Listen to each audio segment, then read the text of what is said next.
Hello everyone, welcome to another horrific unboxing.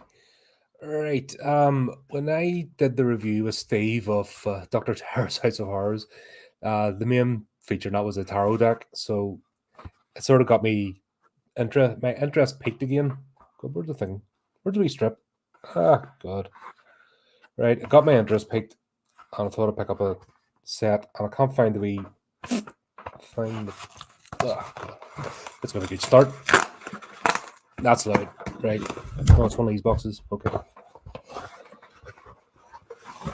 I used to have a few tarot decks back in the day. Never practiced with them, as I said on the stream, but always liked the iconography and just the idea, behind it. So I found this, the Horror Oracle, which discovered truth and inspiration in the dark. Oh, it's got tape. Right, hang on. This is what I hate. See when they put tape and stuff on boxes with images. Give me a sec. Right, there we go. There's one. Sometimes I put the glue on too thick. Oh shit! Right, because that's what annoys me if I There we go. Right, safe. Let's get you, because I know if I don't take care of this now, it'll come back to haunt me. You ever get that? You take off a bit of tape or something and you forget about it, and then like a week later, it just randomly attaches itself to you somewhere, and you're like, ugh. Right, so here we go. Nice little box. That's upside down. Horror Oracle. The classic Horror Oracle harnesses the energies and dark truths of 50 iconic horror movies to offer guidance, inspiration, and inner strength in a world weirder than most people imagine. Pairing each of the films with their essential elements, such as A Nightmare on Elm Street, Dreams, Carrie, Celebration, Night of the Living Dead, Hunger, and Hereditary Family, these cards reveal the twists of fate that await you. For the illustrated 120-page guidebook provides a flame of interpretation as you journey into the unknown. So, oh, there's Chris on. Hey, man. Greetings. Thanks again for last night. What a real fun stream talking about the Tremors TV show. It was really positive. But yeah, look, they've even went this far. It's all nice and I like it. See when things are packaged up and they look good, just put a bit of effort in, make it look good, and give me the theme. I'm cool, because obviously I'm not going to be telling people's fortunes or anything, but the idea of the tarot is fun to play with. The idea that the fates, with no real control over them. But here we go. Nice little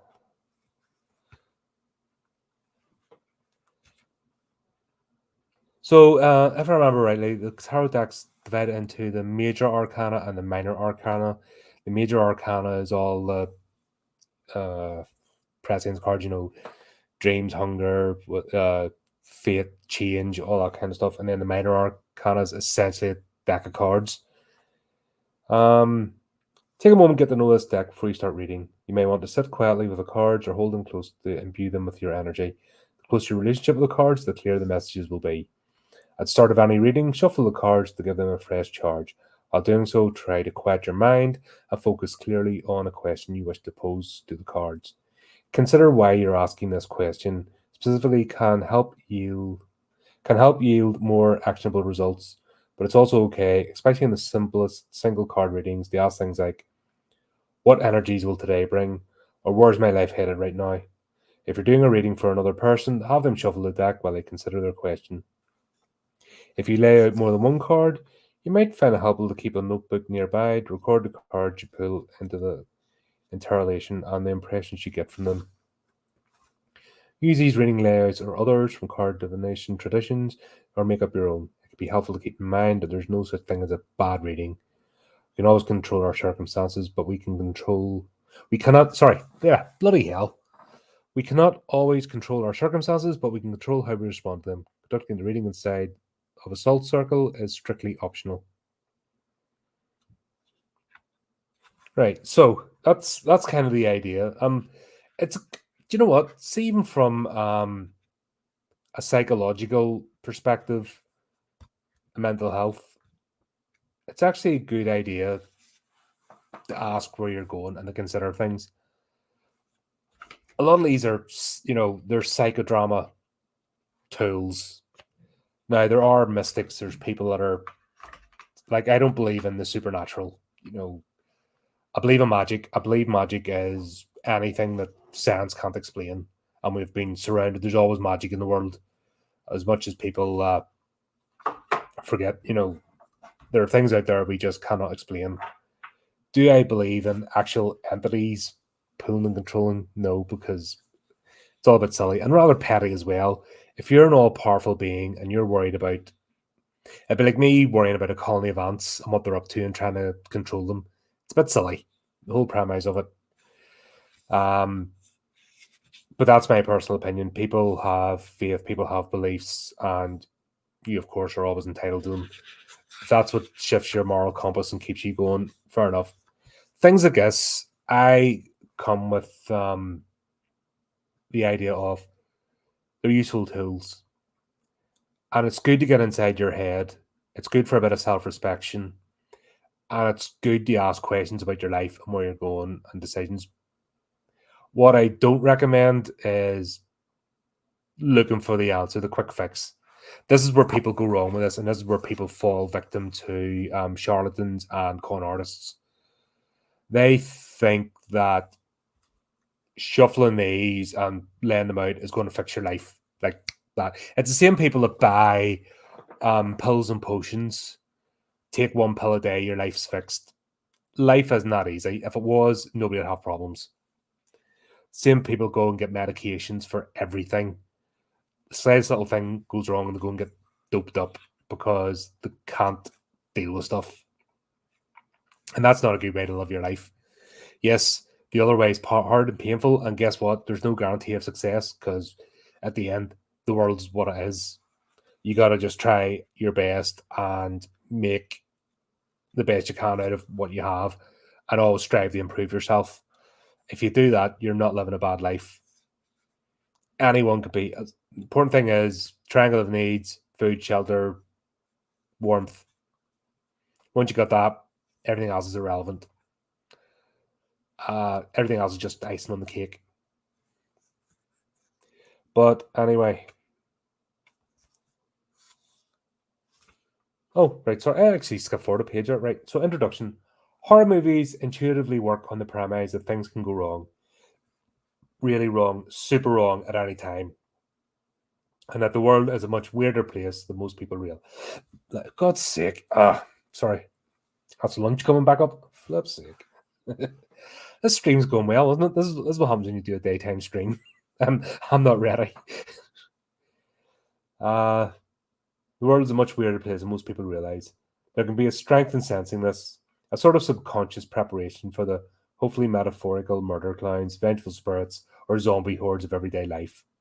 Horror movies can also play in the imagination, like folk or fairy tales, tapping into the tradition of storytelling that is nested deep, sometimes even within the similarly grim, cautionary aspects. Never go down into the basement.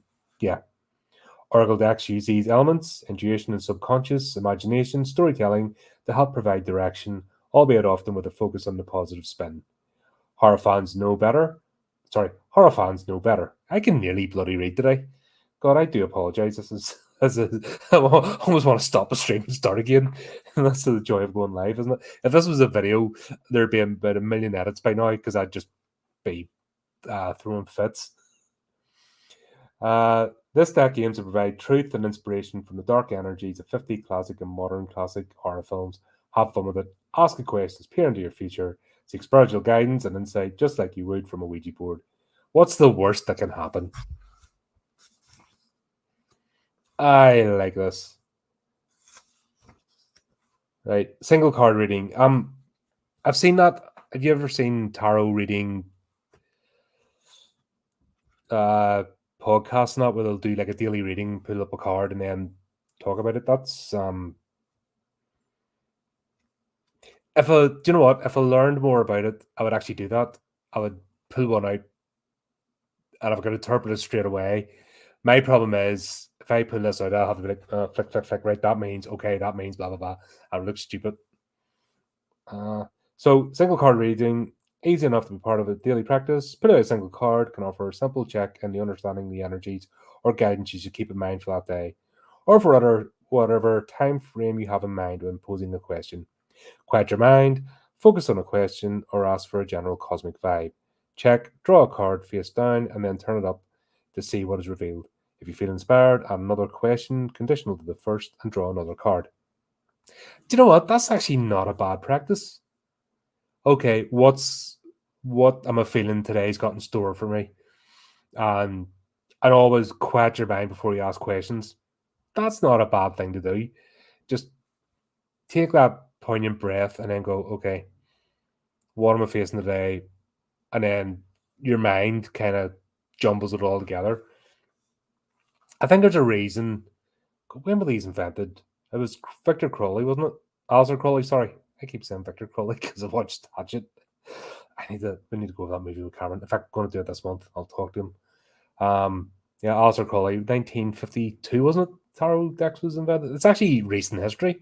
These come into being. There's always been some sort of divination method, but the actual official, tarot deck as it stands, 20th century invention, which cool. It goes to show that there's always humankind's always been able to invent and quantify things and come up with new ideas. It just seems to be at the moment in the 21st century, this whole called the Age of Enlightenment, everything has just stopped. And it's kind of tragic.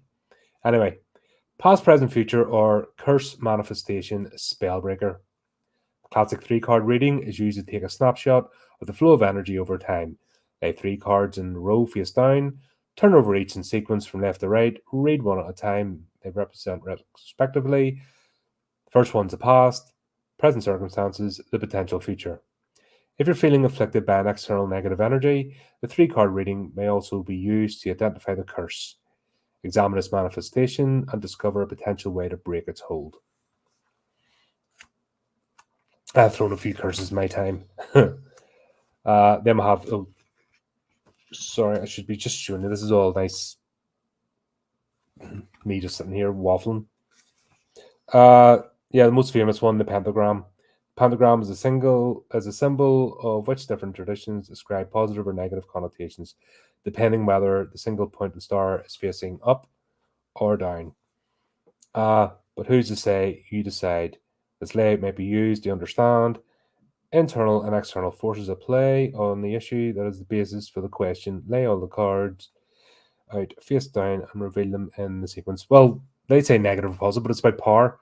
So pagans generally have the point facing up because they're drawing the 3 points then facing down because they're drawing energy from the ground to themselves. Where in Satanism, for example, the 3 points are up because you're projecting your will, your energy into the world. There you go. It's once again, it's that nonsense of dark and light magic.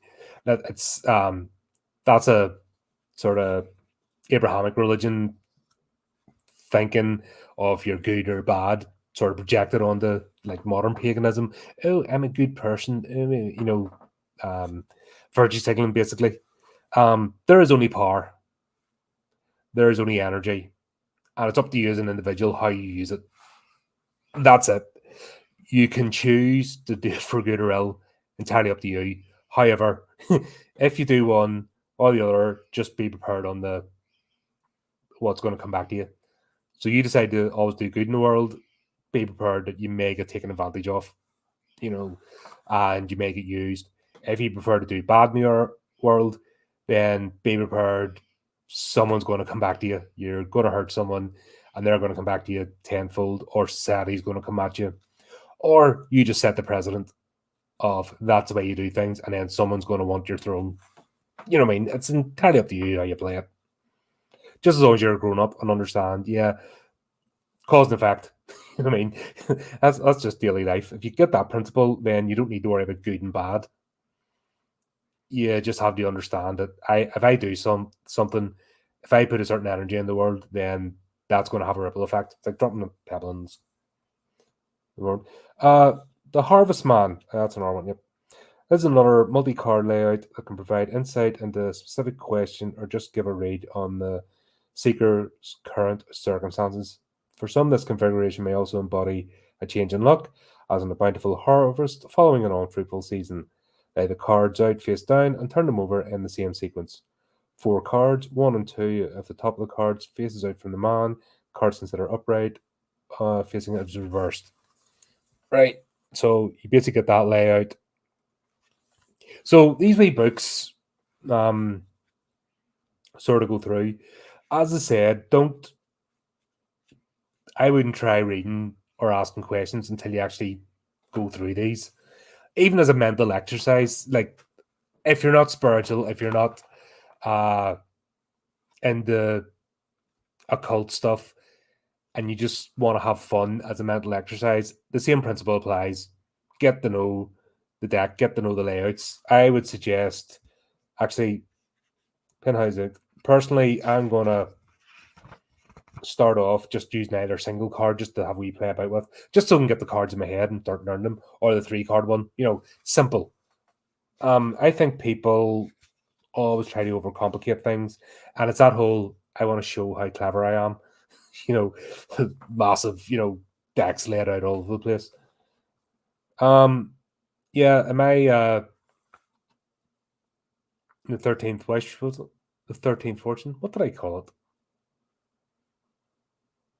My short story in Tales of Horror Madness. I play about with the tarot deck because it deals with fortune tellers. God, that's bad, isn't it? You can't even remember your own flipping stuff you've put out. But anyway, about the films. The films in this deck were chosen because they each have some sort of eerie resonance or creepy power, even while ranging in tone from serious to less so, and in vintage from foundational to fairly recent. These are not meant to represent the 50 best or greatest horror films. Paraphrasing The Simpsons, that kind of list always amounts to the list maker saying, "Hey, you, let's fight." And everyone else replying, "Them's fighting words." That's such a dumb yank thing. Fight me. I'm going to make erroneous statement. Fight me. And usually the person that puts that online is a wee drip that couldn't punch her way out of a wet paper bag. It just always makes me laugh when somebody's like, "Fight me." Yeah, okay, let's go. We hope the deck will also serve as a viewing oracle. Draw a card on a quiet Friday night, dim the lights, and watch the film your deck is foretold. That's a good idea. That's actually, if I could find a way, I know the problem is if you say watch party, social media goes mental. They will ban you like nobody's business. But here's an example anyway that work. Yeah, I would love to do that actually. Just okay, what film we're doing tonight? Point, right? Cue it up, watch party, and let's go. Yeah, what are you doing, Mike? So let's I'll not go through. I mean, there's quite a lot. I'll show the deck here and go through, but right, Dracula. Upright, makes it a night to remember. Reversed, conserve your energy until the time is right. The fly. Oh, combination, right? Using the fly. Actually, that's Do you know what? This is a nice book. I haven't even got the cards yet. Bloody hell! 20 minutes unboxing it. Jaws. Devil Hexen. Pan's Labyrinth. Cool. Oh, Candyman.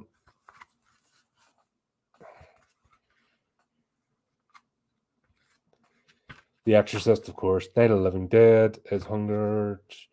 Cujo Illness. That's very apt. The Birds. Bit of Alfred Hitchcock. Rosemary's Baby. Poltergeist. Right. Absolutely tons. So let's have a look at the cards themselves.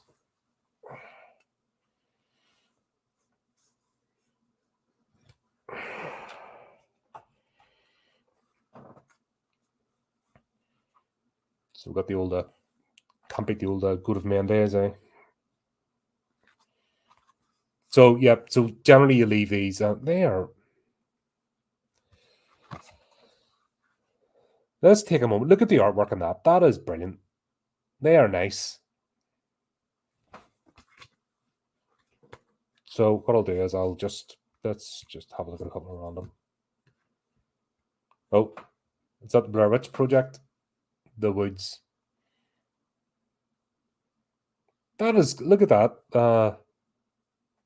I'm liking the artwork. I'll have to say I'm sold on the artwork of these. Wonder in the World. Oh, King Kong. Cool.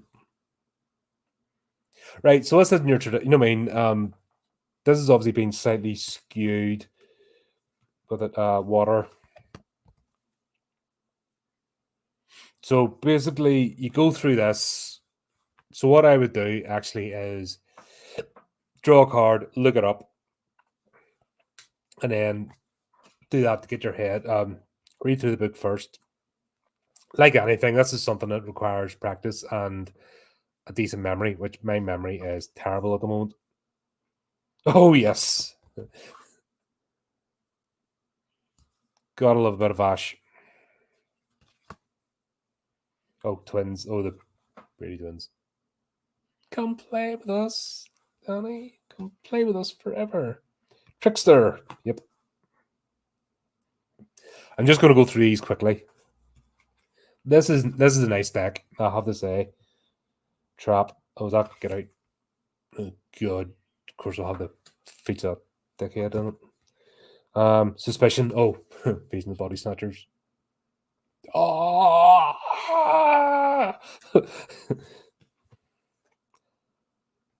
oh, shock. Psycho. Here's the thing. If this hits a movie I don't know, I'm gonna be like really embarrassed. The Other Side. Oh, hold on, guys.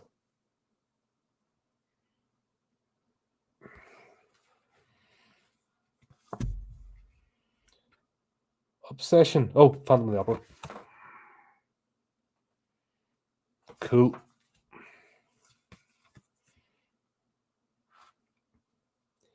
Oh, right. Rosemary's Baby, of course. Neighbours. Right. I'm not going through this because this stream will end up going for half an hour. I have another unboxing to do in about 20 minutes because I got something arrived today. So I'm just going to. Oh, there's Hunger. There we go. Done. Did I just see The Witch? Oh, yes. Reanimator genius. Love it. Absolutely. Have I done the Reanimator in this?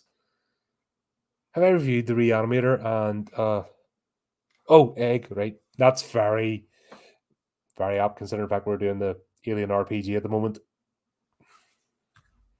Let's do a couple more and then oh, Children of the Night, of course, Dracula.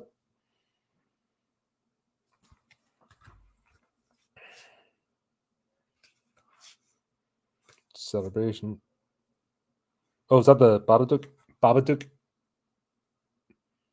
That was a strange. I haven't reviewed it. Obviously, watched it, but yeah, that's an interesting movie. So there you go. Yeah, I'm not going to go through them all because links in the description, folks. I am even as a just as a curio thing. God, this is oh, Hereditary. Hereditary. That movie is just ridiculous. Even as a curio, that's nice to have, honestly. Even if if you're not a practitioner, if you're not spiritual, or is it spiritual? Yeah, if you're spiritual, if you're asking other entities, I just generally the word occult, is just an exploration of the weird and wonderful. But yeah, each of these cards is explained in this booklet, and the configuration is to start. And do you know what? You can create. Here's the thing about the horror genre: you could have another deck. There's nothing stopping people creating another deck of these and just having a completely different set of movies, because there are so many horror movies out there, so many. The genre is so vast that you could easily do it, and you could just I've seen one with Universal Monsters as well, but there you go, all fits nice and neatly. That is one of the better boxes. I've seen some tarot decks, they're using the traditional like playing card box, and they're horrendous because that's going to get dog-eared and destroyed. But if you wanted to play about, that is a nice thing, just even having your shelf as a curio. But yeah, I'm gonna dive into these. Have a look. But yeah, check it out. Links in the description. I like I said, after watching Dr. Tara's House of Horror, I felt like getting another tarot deck because I haven't had one in a while, and yeah, I'm really happy. Sometimes you're worried that these things could be really cheesy or just look bad, but no, that's a really nice looking deck and worth exploring. So yeah, I'm stoked with this. Yep, happy. So I'll be delving on that later. If I can find a way to incorporate this into the show, I will. Maybe we should go through all the movies. God, that would take a while, wouldn't it? That'd be a whole series in itself, just to go through the tarot deck and review the ones I haven't done before, obviously. Just do that. We'll see. I'll figure it out. But anyway, I got to stop this stream and set up the next one because I've got something else that's arrived today, which I'm really excited to talk about. And that's going to be a long stream, take me going through all this. But there you go, folks. I will be back on in a moment. Keep an eye out in the channel. Do the typey clicky things. Until next time, keep it creepy, keep it horrific.